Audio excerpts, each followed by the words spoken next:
संसद में जब स्पीकर ओम बिरला ध्वनि मत से चुने गए, राहुल गांधी लेकर उनको आसन तक पहुंचे प्रधानमंत्री के साथ। फिर ऐसा क्या हुआ कि विपक्ष के सांसद शोर शराबा करने लगे। दरअसल जिस आसन पर बैठने के साथ ही स्पीकर ओम बिरला को सत्ता और विपक्ष अपने तरफ से बधाई और शुभकामना दे रहे थे, उसी आसन पर बैठते ही ओम बिरला ने ऐसा क्या कुछ कह दिया कि कांग्रेस सहित पूरा विपक्ष बेचैन हो गया। खास तौर पर राहुल और पूरी की पूरी कांग्रेस तिलमिला उठी। दरअसल जिस बात का खौफ डर कांग्रेस को सता रही थी, जिस डर के वजह से राहुल गांधी और कांग्रेस सहित पूरे इंडिया गठबंधन ने ओम बिरला का विरोध संसद के अंदर बहुत हद तक नहीं किया, जिस विरोध के डर से वोटिंग तक नहीं कराई, आखिर स्पीकर की कुर्सी पर बैठते ही ओम बिरला ने वो फैसला क्यों ले लिया। ये सदन 1975 में देश में आपातकाल इमरजेंसी लगाने के निर्णय की कड़े शब्दों में निंदा करता है। इसके साथ ही हम उन सभी लोगों की संकल्प शक्ति की सराहना करते हैं जिन्होंने इमरजेंसी का पुनर्जोर विरोध किया, अभूतपूर्व संघर्ष किया और भारत के लोकतंत्र की रक्षा का दायित्व निभाया। भारत के इतिहास में 25 जून 1975 के उस दिन को हम हमेशा काले अध्याय के रूप में जाना जाएगा। इस दिन तत्कालीन प्रधानमंत्री श्रीमती इंदिरा गांधी ने देश में इमरजेंसी लगाई और बाबा साहब अंबेडकर द्वारा निर्मित संविधान पर प्रचंड प्रहार किया था। भारत की पहचान पूरी दुनिया में लोकतंत्र की जननी के तौर पर है। भारत में हमेशा लोकतांत्रिक मूल्यों और वाद संवाद का समर्थन हुआ, हमेशा लोकतांत्रिक मूल्यों की सुरक्षा की, उन्हें हमेशा प्रोत्साहित किया गया।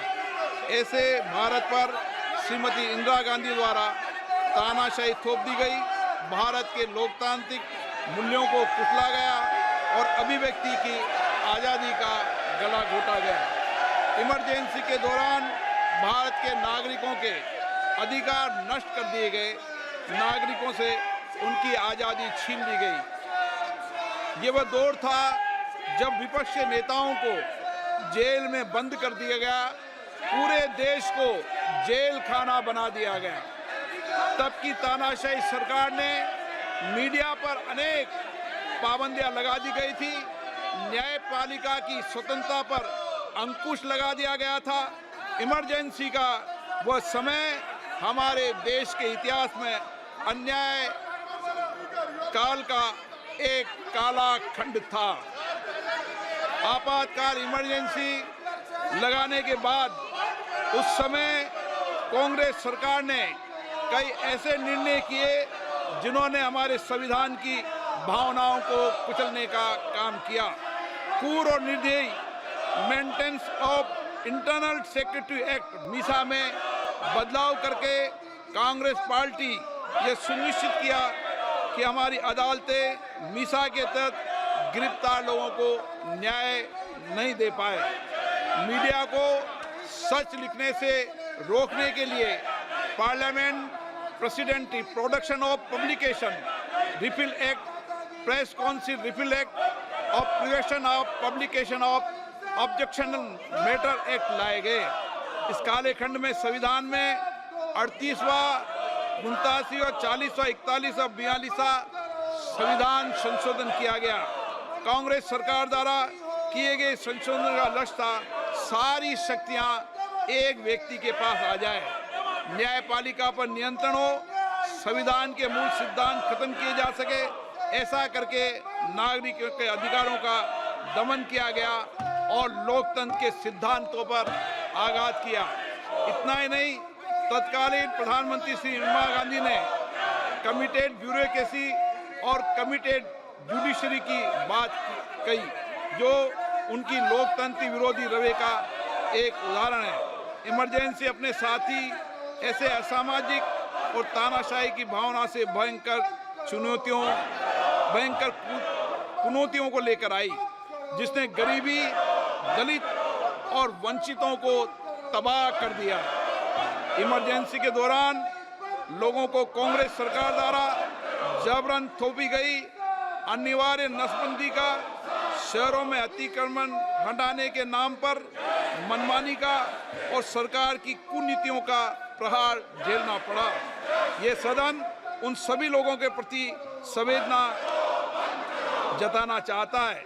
1975 से 1970 कालाखंड अपने आप में एक ऐसा कालाखंड है जो हमें संविधान के सिद्धांतों, संघीय ढांचे और न्यायिक स्वतंत्रता के महत्व को याद दिलाता है। ये कालखंड हमें याद दिलाता है कैसे उस समय हम सभी पर हमला किया गया, क्योंकि जिनकी रक्षा आवश्यक है। ऐसे समय में जब आपातकालीन इमरजेंसी के 50वें वर्ष में हम प्रवेश कर रहे हैं, ये 18वीं लोकसभा बाबा साहब अंबेडकर द्वारा निर्मित संविधान को बनाए रखने, इसकी रक्षा करने और इसे संरक्षित रखने की अपनी प्रतिबद्धता को दोहराती है।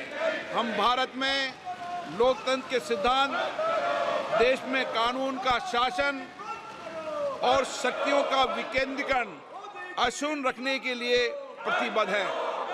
हम संवैधानिक संस्थाओं में भारत के लोगों की आस्था और उनके अभूतपूर्व संघर्ष, जिनके कारण इमरजेंसी का अंत हुआ और एक बार फिर संवैधानिक शासन की स्थापना हुई, उनकी सराहना करते हैं।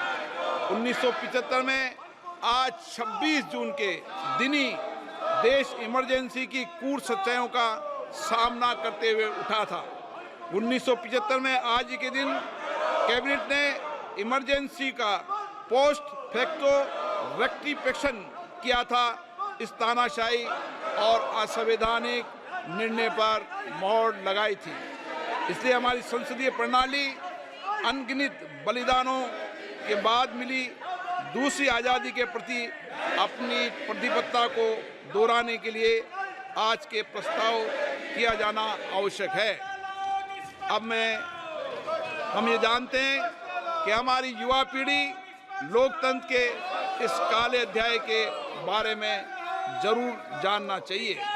इमरजेंसी के दौरान गैर कानूनी गिरफ्तारियां, सरकारी प्रताड़ना के चलते अनगिनत लोगों को यातनाएं सहनी पड़ी थी।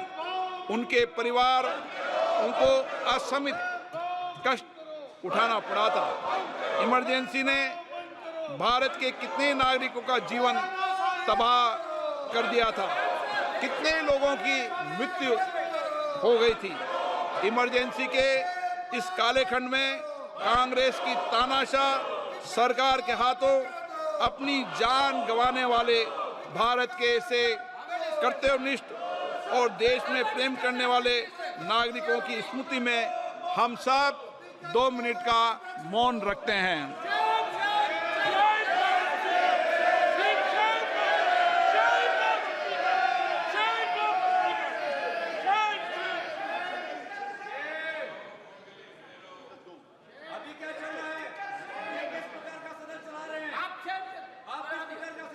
ओम शांति।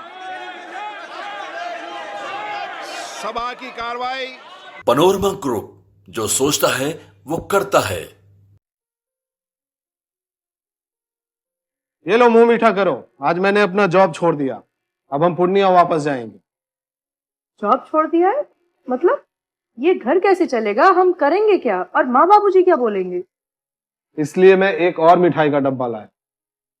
अपने बिजनेस के लिए लोन अप्रूव हो गया। अरे लोन अप्रूव हो गया वो तो ठीक है, लेकिन पूर्णिया में हम रहेंगे कहाँ? अपना घर भी तो नहीं है वहाँ। इसलिए तो एक और मिठाई का डब्बा अलग से लाया हूँ। हमने पूर्णिया में घर ले लिया है, पूर्णिया के ई होम्स पैनोरमा में। पूर्णिया में पैनोरमा ग्रुप लेकर आए हैं ई होम्स पैनोरमा। बड़ा घर, आलीशान जिंदगी और अत्याधुनिक सुविधाओं के संग। अरे अब क्यों मुंह मीठा करवा रही हो? क्योंकि हम घर वापसी जो कर रहे हैं। घर वापसी की खुशी पूर्णिया में ई होम्स पैनोरमा के संग। E homes panorama, Luxurious, lifestyle redefined.